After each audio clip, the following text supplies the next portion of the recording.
মিতু এবং মিনা। তারা দুই ভাই বোন মাঠে খেলতেছিল স্কুলে যাওয়ার পথে।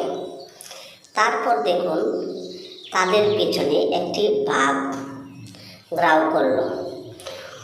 ওরা ছোট ছোট মানুষ, কিন্তু ওরা বুঝতে পারে নাই ওদের পিছনে একটি বাঘ। এই ঘটনাক্রমে আরও দুইজন মানুষ রাস্তায় ছিল, আবার তার বন্ধু ছিল একটি টিয়া পাখি। কিন্তু ওই বাঘ থেকে তাদেরকে সাহায্য করার মতন কাউকে তারা পাচ্ছিল না। শেষ পর্যন্ত দেশের যে সেনাপ্রধান তারা মানুষদের সাথে থাকে, মানুষের সাহায্য দুঃখে সুখে সেনাপ্রধানই হলো আমাদের দেশের বিশ্বস্ত।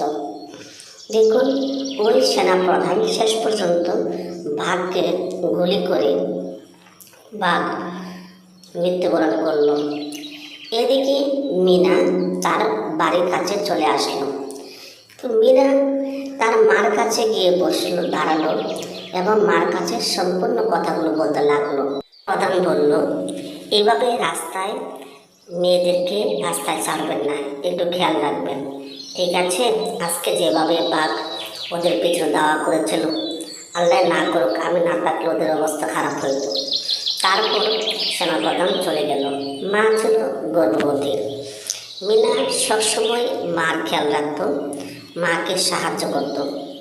মা বলে গেল, মিনা ওই স্টিবল থেকে পানি এনে ওই কলসিটাকে এবং পানির পাত্রকে পানি ভরে রাখো।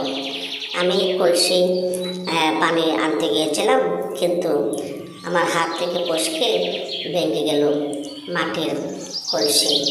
তারপরে মিনা কী করলো, মার কথা অনুযায়ী মাকে সাহায্য করার জন্য কী করলো, মিনা তার মার সেই সাহায্যের সে পানি মার ঘরের সামনে পানির পাত্রতে নিয়ে যাইতেছিল। এখানেও মিনা এমনভাবে যাচ্ছিল যে যাওয়ার পথে তার ভাই দৌড়ান খেয়েছিল। তারপরে মিনা পড়ে গেল। তাতে আবার রয়েছে একটি ছাগল। দেখেন মিনাকে পরীক্ষা করার জন্য মা তার ভাইকে রেখেছে সামনে, ছাগল রেখেছে যে স্পর্শ করলে মিনা পড়ে যাবে। এটা একটা বাচ্চাদেরকে পরীক্ষা। সম্মানিত শ্রোতা, আমার ভিডিওটি আমার গল্পটি আপনাদের কাছে যদি ভালো লাগে তাহলে অবশ্যই সাবস্ক্রাইব করবেন, কমেন্ট করবেন, লাইক